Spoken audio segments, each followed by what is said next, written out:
Alors, je voudrais vous parler de la Saint-Valentin aujourd'hui et avant que vous réagissiez, parce que certains d'entre vous trouvent peut-être pas l'intérêt du tout de fêter la Saint-Valentin, je vous demande de m'écouter jusqu'à la fin du message, en espérant que voilà, le Seigneur m'a bien inspiré et que vous recevrez quelque chose de positif. Commençons par un mot de prière.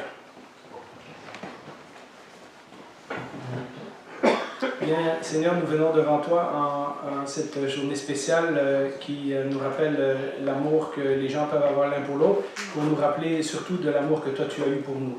Comme nous l'avons chanté, comme nous l'avons lu dans les lectures, il y a tellement à méditer, tellement à recevoir de ta parole sur le sujet de l'amour, parce que c'est comme ça que tu as démontré combien tu tenais à nous. Alors Seigneur, ce matin que nous parlons d'un sujet culturel comme la Saint-Valentin, que nous puissions pouvoir ajuster notre compréhension avec ta parole et que nous puissions en ressortir grandis, enrichis et bénis. Au nom de Jésus, nous te prions. Amen. Amen. Alors, vous savez qu'en général, j'aime prêcher sur un livre de la Bible où je vais faire une série de thèmes qui sont suivis, par exemple, sur le pardon ou sur la justice. On en avait fait 4-5 messages en suivant, etc. Et je n'aime pas tellement prendre un sujet d'actualité et ensuite y rajouter des versets de la Bible. J'aime mieux partir de la Bible pour expliquer l'actualité. Mais nous devons de temps en temps, comme c'est le cas à Noël ou à Pâques, ou dans ce cas-ci, la Saint-Valentin, nous arrêter sur certaines pratiques culturelles de notre société. Et ça, c'est particulièrement vrai en Amérique du Nord. La Saint-Valentin est moins populaire ailleurs dans le monde, mais en Amérique du Nord, c'est une fête très connue. Et donc, nous devons parfois nous arrêter à un événement culturel et dire: si je soupais avec mes amis qui ne sont pas croyants, ou si mes enfants me demandaient c'est quoi la Saint-Valentin, qu'est-ce que je répondrais? Pourquoi on fait ça? Pourquoi il y a des gens qui la fêtent? Pourquoi il y a des gens qui la fêtent pas? Est-ce que c'est bien? Est-ce que c'est mal? Et de prendre comme ça des éléments culturels et de... Comme en France, ils disent beaucoup ça, certains pasteurs disent le point de contact et le point de contraste. C'est-à-dire trouver dans cet événement culturel qu'est-ce qui nous permet d'entrer en contact avec les autres, d'ouvrir une communication, une conversation, et aussi qu'est-ce qui est le contraste. Comment cet événement culturel contraste avec certains enseignements de la Bible. Et donc, contact et contraste, c'est un petit truc d'épistémologie que je vous donne. Quand vous regardez un film, quand vous lisez un livre ou quoi, c'est toujours bon de faire cet exercice-là, de dire, en tant que chrétien, qu'est-ce qu'il y a là-dedans qui me rappelle de l'histoire de Jésus et de l'Évangile, mais qu'est-ce qui est aussi contraire à la Bible. Et comme ça, vous avez une meilleure maîtrise d'un sujet et vous ne vous faites pas juste embarquer dans quelque chose parce que c'est émotionnel ou parce que, comme la fête de Saint-Valentin, tout le monde le fête. Et donc, c'est un peu ce qu'on va regarder aujourd'hui. Est-ce bien, est-ce mal de fêter Saint-Valentin? Je vous laisse tirer la conclusion à la fin du message. Ça sera une conclusion à laquelle vous devez arriver avec vos propres convictions. Mais je voudrais attirer aujourd'hui votre attention sur un message plus important qui se cache derrière cette fête culturelle. Et je prie que ça vous donnera des outils pour, comme l'apôtre Pierre dit dans 1 Pierre 3,15, expliquer la raison de l'espérance qui est en vous. Si vous deviez parler de l'amour à quelqu'un, je vois que Gilles a vraiment une belle cravate pour l'occasion aujourd'hui. Si vous deviez expliquer c'est quoi l'amour de Jésus dans une journée comme aujourd'hui, comment vous procéderiez? Alors, on va regarder ça ensemble, ça va? On a lu beaucoup de versets en introduction et j'aurais pu prendre n'importe lequel de ces passages que Raymond nous a lus pour illustrer le message d'aujourd'hui. Ce sont tous des versets extraordinaires sur soit l'amour de Dieu, soit l'amour du prochain. On aurait pu les prendre. J'en ai choisi un dans 1 Jean 3,18. Qui va bien avec le genre de choses qu'on essaye de faire à l'Église. Petits enfants, n'aimons pas en parole et avec la langue, mais en acte et avec vérité. Donc notre amour ne doit pas être seulement des mots qu'on dit, mais doit aussi se traduire en action. Alors, si je vous demande aujourd'hui, et alors on va faire un exercice parce que là, je ne veux pas la réponse chrétienne. Vous ne me donnez pas la réponse que vous pensez que je veux entendre. Si je vous demandais, c'est quoi la Saint-Valentin pour vous? Ce sont quoi les 5 ou les 10 premiers mots qui vous viennent en tête? Saint-Valentin, c'est quoi? Romance. Romance. Chocolat. Chocolat. Fête de l'amour. Fête de l'amour. Hein? Fleurs, oui. Rouge. Rouge. Capitalisme, ouais, j'en ai entendu des gens au Dollarama l'autre fois qui disaient, une fille qui disait à sa mère, pourquoi on n'élève pas nos enfants anticapitalistes, ça nous coûterait bien moins cher. Ils étaient en train de vider les rayons de chocolat de Saint-Valentin. Et donc oui, il y a certains que ça choque. Quoi d'autre? Est-ce que j'ai oublié quelque chose? Oui, joie, en général, c'est une journée de fête, hein, c'est une journée plus joyeuse. Il y en a des déprimés aussi. Pas pour tout le monde, c'est vrai. Il y en a des sans Valentin. Partage, bonbons, qu'est-ce que j'avais encore? Restaurant, ah, ça c'est pour les couples mariés. Restaurant obligatoire à peu près. Hein. Fait que, oui, et les cartes. On a oublié les cartes. Donc, vous voyez, dans l'opinion populaire, c'est ça que Saint-Valentin veut dire. Or, Saint-Valentin, c'est le nom d'un personnage. Et selon le nom d'un personnage dont l'histoire est beaucoup plus triste que tous ces mots qu'on vient de dire.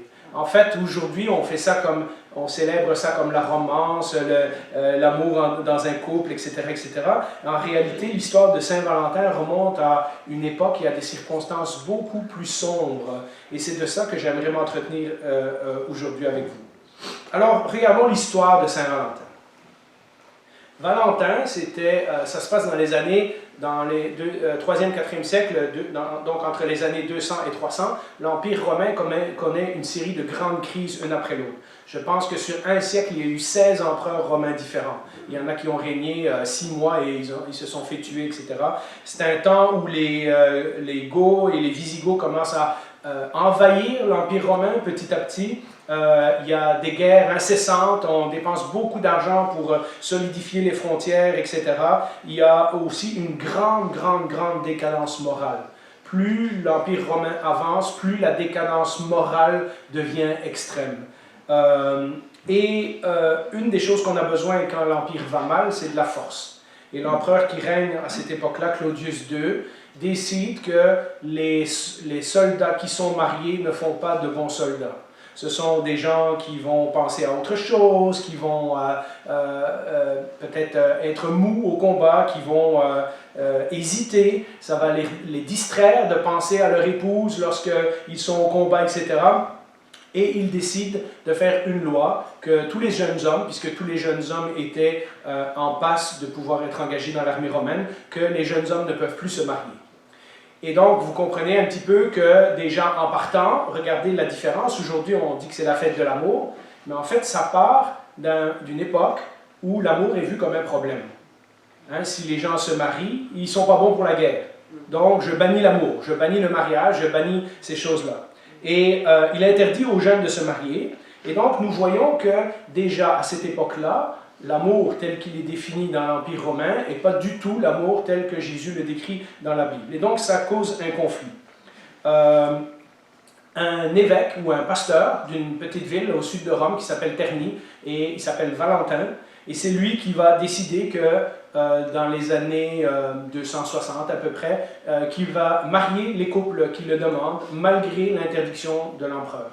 Et donc, lorsque des jeunes étaient engagés dans l'armée, mais qu'ils voulaient quand même se marier, hein, parce que des fois on part à l'armée, on sait qu'on ne verra pas la personne qu'on aime depuis longtemps, pour solidifier les liens, on veut se marier, eh bien, lui, il va décider que ceux qui le lui demandent, ben, il ne se privera pas de pratiquer le mariage. C'est un évêque, donc c'est quelqu'un qui enseigne la Bible, c'est quelqu'un, évêque et pasteur, à cette époque-là, c'est le même nom, hein. Ce n'est pas les évêques comme on connaît aujourd'hui avec la mitre sur la tête et tout ça. Et donc, il décide, lui, qu'il va obéir à la parole de Dieu plutôt que d'obéir à l'empereur.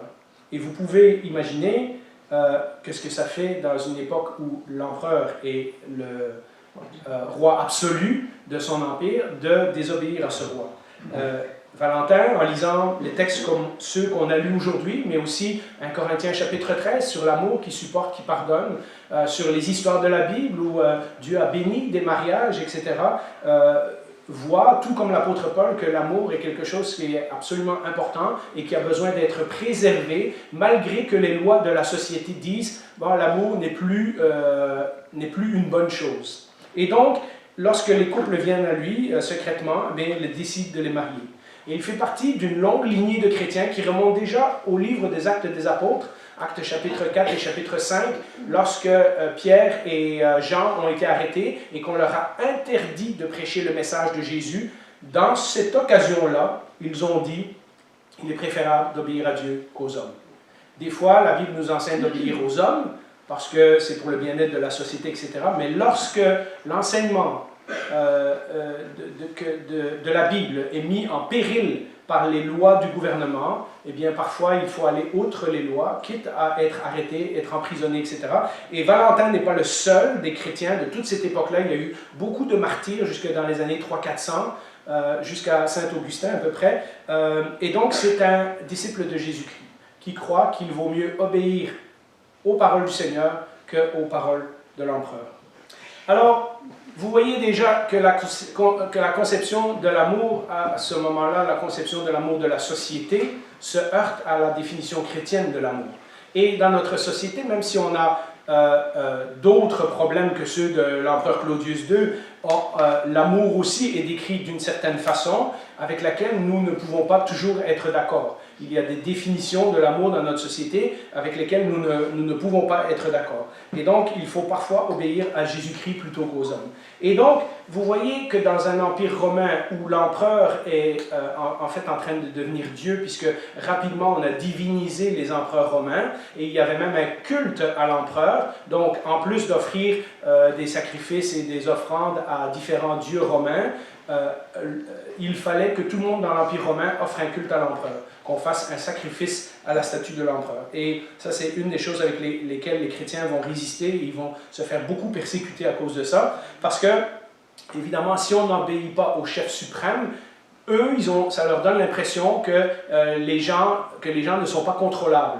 Et ils ne veulent pas que la révolte s'étende, et donc ils vont beaucoup persécuter les chrétiens à ce moment-là. Or, on sait que les chrétiens étaient les gens les plus moraux et les plus gentils dans la société de l'époque. Le christianisme a fait une grande différence dans l'Empire romain, dans une époque où on ne considérait pas la vie humaine, le mariage, les femmes, les enfants comme importants. Le christianisme a réellement révolutionné toute la société romaine.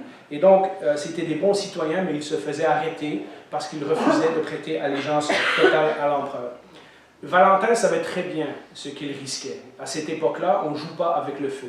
On sait très bien que si on résiste à un ordre de l'empereur, ça peut nous coûter notre vie. Et en effet, quelques temps plus tard, il s'est fait arrêter et il s'est fait condamner à mort. Et la légende raconte qu'il est mort un mois de février. Et vous voyez qu'on est très loin des chocolats. Vous voyez qu'on est très loin des cartes romantiques, des soupers au restaurant et de ces choses-là. Alors, continuons l'histoire parce qu'on a besoin de savoir comment on est arrivé aujourd'hui. Eh bien, avec les siècles, la légende a grandi.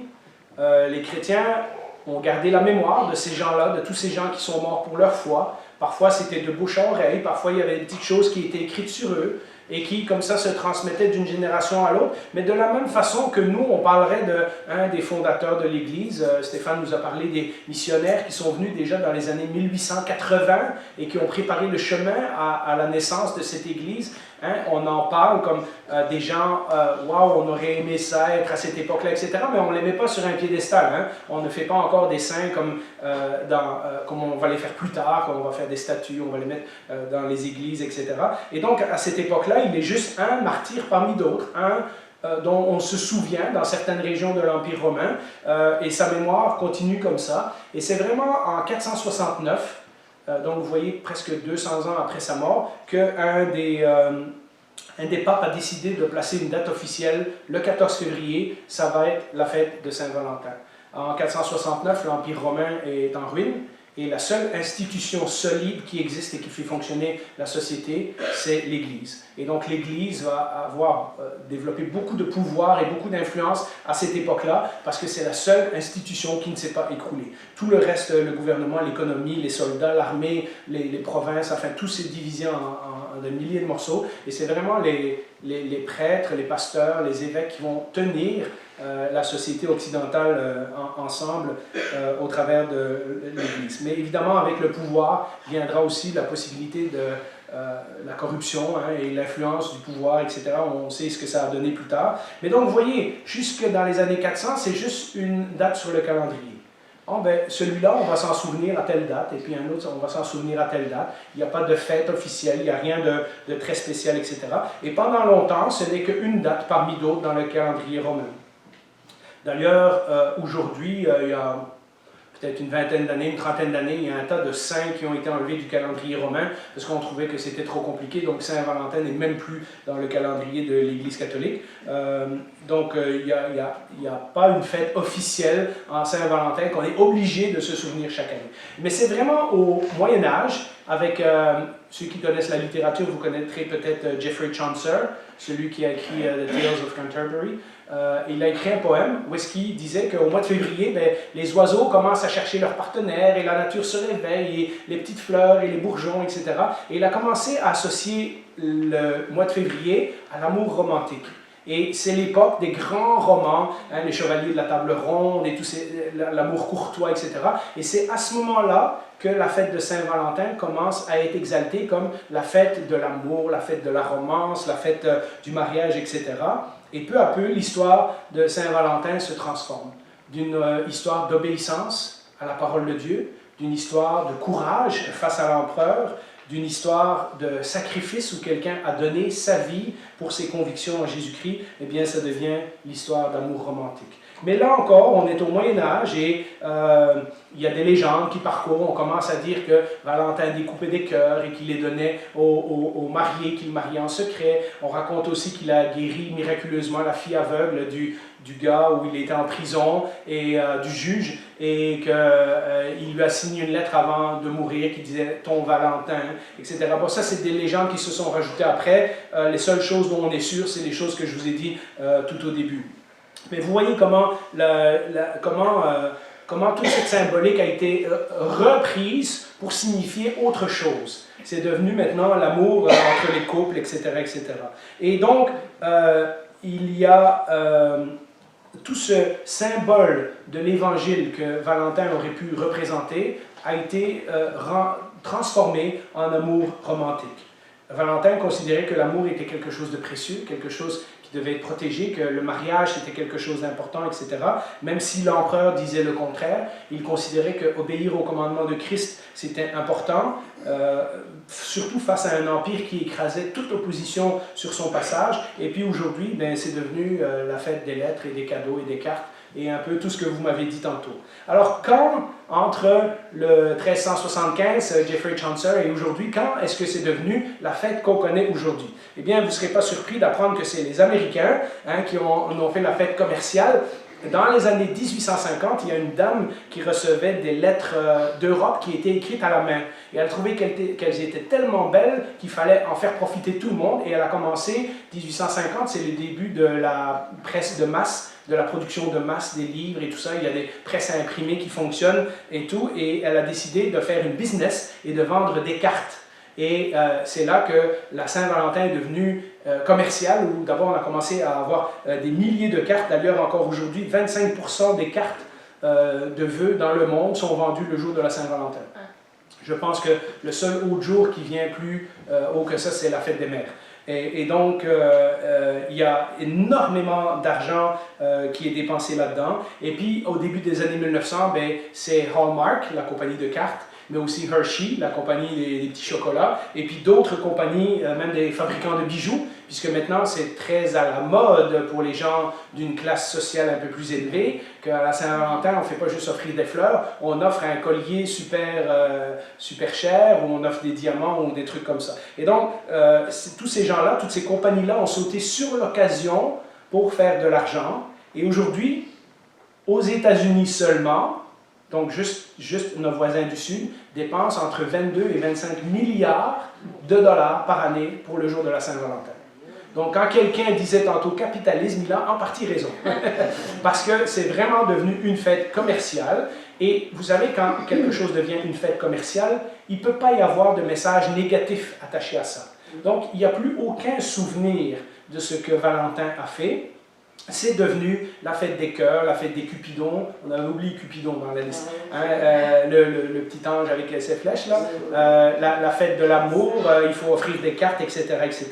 Et puis, sans compter que tout le monde s'est mis de la partie, puisque vous savez qu'à Saint-Valentin, il y a un tas de films d'amour qui sont produits par les chaînes de télévision puis les cinémas. Et puis, il y a les fleuristes qui se font beaucoup d'argent. Et puis, il y a les restaurants, évidemment. Si vous allez manger à Saint-Valentin, je suis certain que c'est plus cher qu'une autre journée. Et donc, voilà, tout le monde s'est mis de la partie pour pouvoir profiter de cette manne que les gens dépensent. Et vous voyez un petit peu la critique que l'on peut faire. On est rendu aujourd'hui à dépenser 22 milliards de dollars pour se sentir heureux une journée, mais le reste de l'année, qu'est-ce qui se passe? Le reste de l'année, qu'est-ce qui se passe avec le message que l'on pourrait trouver dans Saint-Valentin? Et c'est là que j'aimerais vous partager au moins deux choses. Le vrai message de Saint-Valentin. Plus j'étudiais, plus je voyais qu'on pourrait parler, à chaque Saint-Valentin, on pourrait parler de l'amour de Jésus d'une façon différente et on aurait du sujet, mais dans sa vie à lui, j'ai remarqué deux choses que j'aimerais vous partager aujourd'hui et que j'espère que vous pourrez reprendre chez vous. Deux leçons que je tire parmi beaucoup d'autres. D'abord, c'était quelqu'un qui, comme beaucoup des premiers chrétiens, n'avait pas peur d'affirmer sa foi en Jésus-Christ. N'avait pas peur d'affirmer que Jésus est Seigneur dans une société où on en aurait plein de faux dieux, y compris l'empereur. Un de ces faux dieux, c'était justement l'empereur, et ne pas obéir à l'empereur, c'était punissable de mort. Jésus a prévenu que les chrétiens seraient persécutés. Et à cette époque-là, ce n'est pas un problème pour les chrétiens de vivre difficilement. On ne sera pas persécuté partout, on ne sera pas persécuté tout le temps, mais nous ne devrions jamais être surpris quand les gens nous attaquent pour le message de l'Évangile, quand les gens nous attaquent pour le message que nous proclamons. L'apôtre Pierre, quelques années après la mort et la résurrection de Jésus, écrit dans 1 Pierre 4, « Mes bien-aimés, ne soyez pas surpris de la fournaise qui sévit parmi vous pour vous éprouver comme s'il vous arrivait quelque chose d'étrange. Réjouissez-vous au contraire de la part que vous prenez aux souffrances de Christ, afin d'être aussi dans la joie et dans l'allégresse lorsque sa gloire sera dévoilée. » Et donc tout le message du Nouveau Testament après Jésus, c'est les paroles de Jésus dans Matthieu, vous serez persécutés, vous aurez des ennemis, priez pour ceux qui vous maudissent, bénissez ces gens-là, etc. Et nous, on est rendu dans une société, nous chrétiens d'Amérique du Nord, on est rendu dans une société qui, dès que quelqu'un s'oppose à nous, dès que quelqu'un veut sortir une loi qui ne fait pas notre affaire, dès qu'on pense qu'on va perdre certains privilèges, tout de suite on pense que c'est la fin du monde, que c'est la fin des temps, que c'est la catastrophe, que ce pays s'en va à la ruine, que l'Armageddon c'est dans 3 semaines. Vous voyez, on est tellement plus habitué à souffrir pour notre foi que lorsque la persécution arrive, et sous toutes sortes de formes, les gens ne font pas nécessairement exprès de sortir des lois.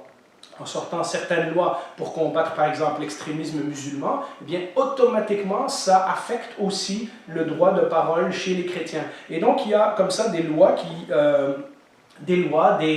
des modes de vie, des styles de vie qui, à 50 ans, auraient été inimaginables, qui maintenant le sont. Pendant longtemps, les magasins étaient fermés le dimanche. On s'est battu tant qu'on pouvait pour garder les magasins fermés le dimanche. Mais un jour, la société a fait ce que la société fait. Elle a dit pourquoi le dimanche, c'est pas un autre jour, c'est pas un jour différent. Et ils ont décidé d'ouvrir les magasins. Et maintenant, nous, en tant que chrétiens, continuons à nous réunir le dimanche parce que c'est la journée qu'on a choisie. Et puis, des fois, les gens se moquent de nous en disant tu vas à l'église le dimanche, etc. Et vous voyez, les gens ne le font pas toujours exprès. Mais il y a une opposition dans ce monde au message chrétien. Une opposition générale qui parfois devient spécifique lorsqu'on parle de certains sujets. Et dans la société occidentale, nous sommes souvent bouleversés lorsque le monde change autour de nous. Et alors nous regardons à des partis politiques, à des hommes forts, à des politiciens, et alors nous commençons à penser que c'est un leader fort qui va remettre le monde en place et qui va sauver le christianisme. Mes amis, c'est peut-être la fin de notre confort, mais ce n'est pas la fin du monde tant que le Seigneur ne l'a pas décidé. Il y a beaucoup de chrétiens ailleurs dans le monde qui vivent des grands réveils, des pays où il n'y avait jamais de chrétiens avant et qui maintenant se convertissent par milliers.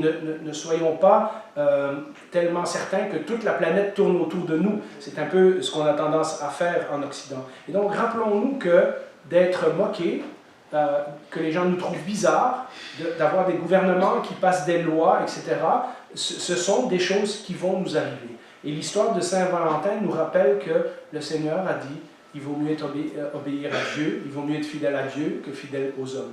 Ultimement, nous aurons des comptes à rendre devant notre Maître, qui est le Dieu de l'univers, et il nous demandera, nous, comment nous avons vécu notre vie.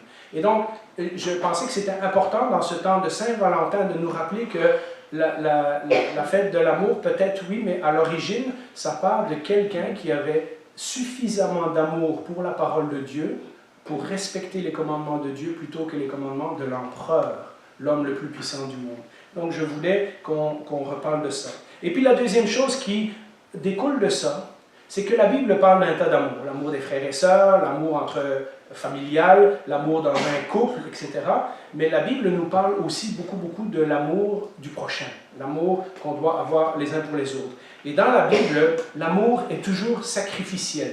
Aimer quelqu'un exige toujours un sacrifice de la part de celui qui prend la décision. Il y a toujours quelque chose qu'on met de côté, il y a toujours quelque chose qu'on renonce.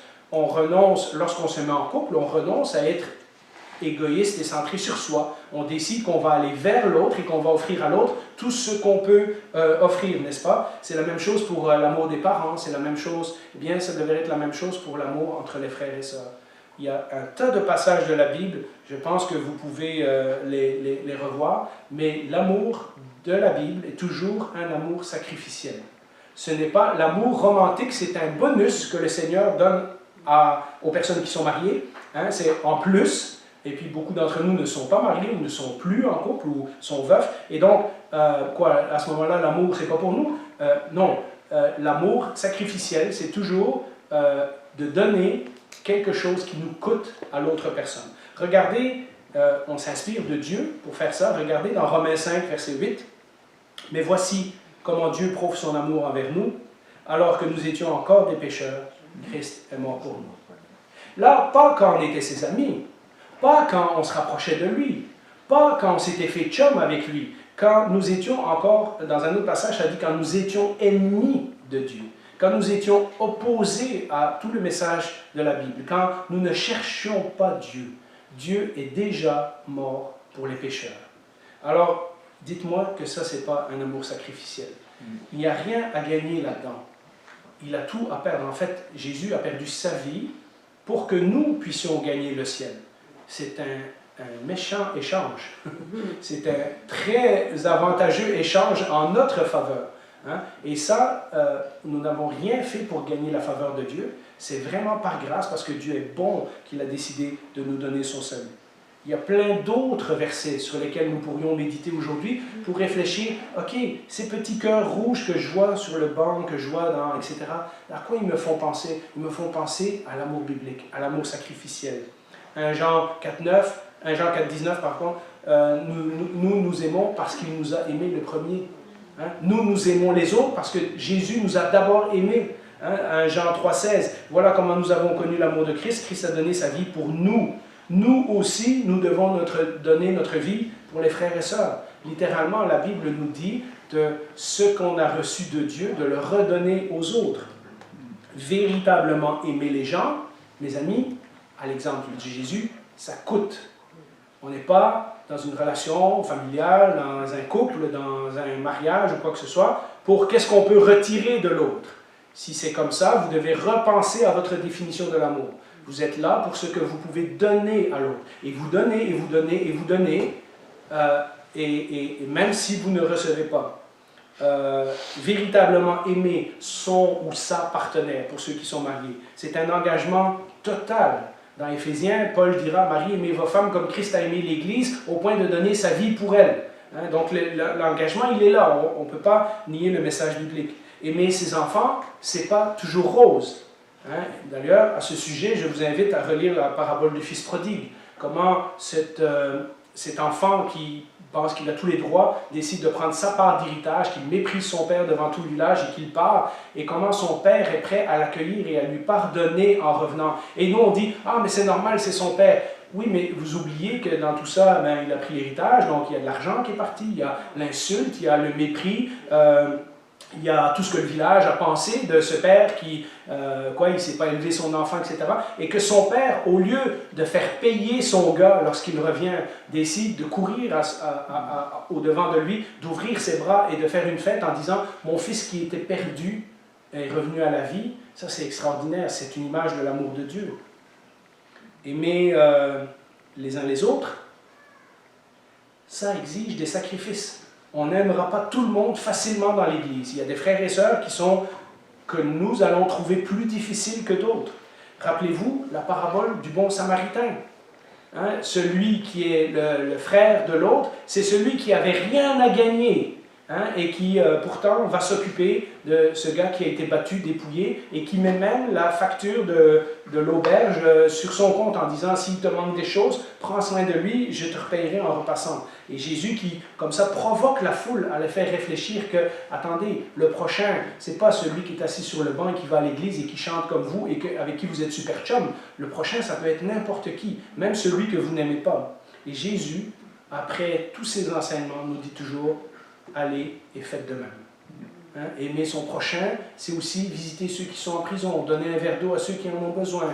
Enfin, tout le passage de la fin de Matthieu que vous connaissez. Et donc, vous voyez, on a beaucoup à réfléchir à cette Saint-Valentin. Et je vous invite, peut-être cet après-midi, pour ceux peut-être qui ont déjà eu leur repas au restaurant ou qui sont déjà sortis avec leur compagne, de reparler entre vous, entre parents, entre frères et sœurs, de reparler entre vous de ça et dire, oui, qu'est-ce que ça signifie l'amour? Comment on pourrait prendre la fête de Saint-Valentin et au lieu d'en faire une fête commerciale, des petits cœurs, etc., comment je pourrais utiliser cette occasion-là chaque année pour me rappeler le sacrifice que Jésus a fait pour moi et pour me rappeler l'obéissance que certains chrétiens ont fait au prix de leur propre vie pour obéir au Seigneur plutôt qu'aux hommes. Alors, la conclusion de tout ça. Nous n'avons pas à prier à Saint-Valentin. Nous n'avons pas de statue dans nos églises, vous le savez très bien. Nous ne sommes pas obligés de fêter la fête de Saint-Valentin. Nous ne sommes même pas obligés de nous en souvenir. Pour beaucoup d'entre nous qui ne sommes pas en couple, c'est plus un dérangement qu'autre chose, fait qu'on choisit ce jour-là de faire autre chose. Et pourtant, est-ce une mauvaise fête pour autant? Est-ce une mauvaise idée de, ce jour-là, l'utiliser pour se rappeler de l'amour de Christ pour nous? Je pense que non. Mais je continue dans la vague de ce que je fais dans cette série-là. Et vous savez, on en a déjà parlé à Noël et on en reparlera à d'autres fêtes. Paul nous dit dans Romains 14 que, ce que nous faisons doit être le fruit de nos convictions.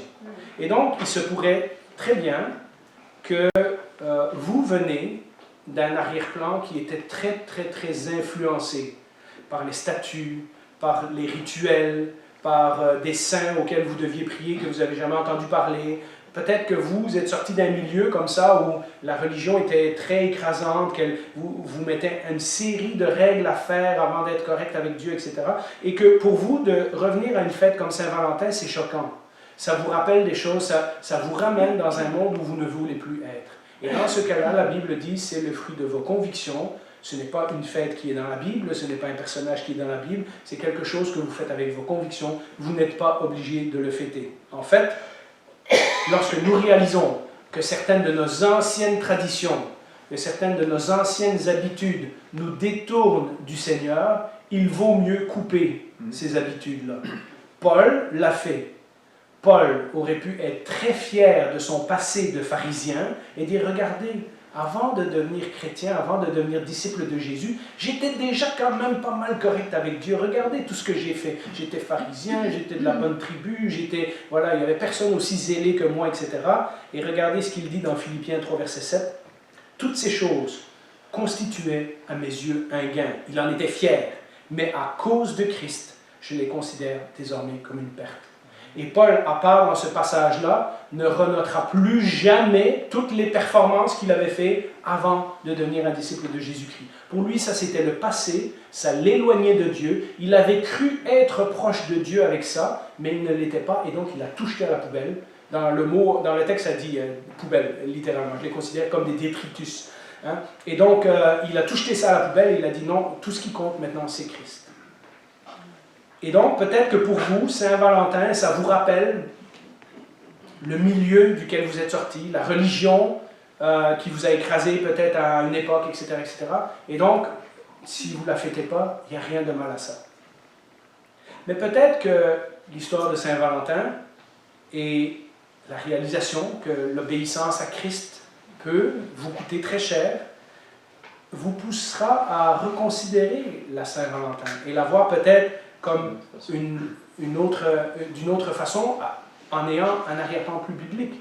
Je sais que moi, ayant été élevé dans une famille évangélique, on n'a jamais fêté ces fêtes-là, etc. Et donc pour moi, c'est des découvertes et je me dis des fois, ouais, comment je réponds à mes amis, comment j'explique, voilà, à la Saint-Valentin, je ne peux pas nier que ça arrive. Hein, c'est partout, dans tous les journaux, à la télé, il y a des affiches partout, etc. Donc, plutôt que de fuir de ça, comment je réponds, comment je réagis, comment je ramasse des munitions, des arguments pour pouvoir utiliser cette fête pour parler de l'amour de Jésus.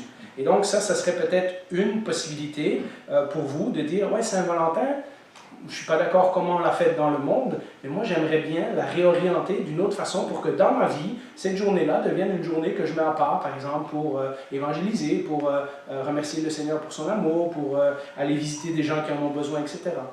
Peut-être que dans votre cas, vous n'avez aucune association négative, parce que vous ne venez pas d'un arrière-plan religieux. Peut-être que pour vous, vous ne faites pas ça pour impressionner vos voisins ou vos beaux-parents, parce que parfois, il faut « T'as-tu amené des fleurs à ton épouse ?» et on se sent la pression, etc.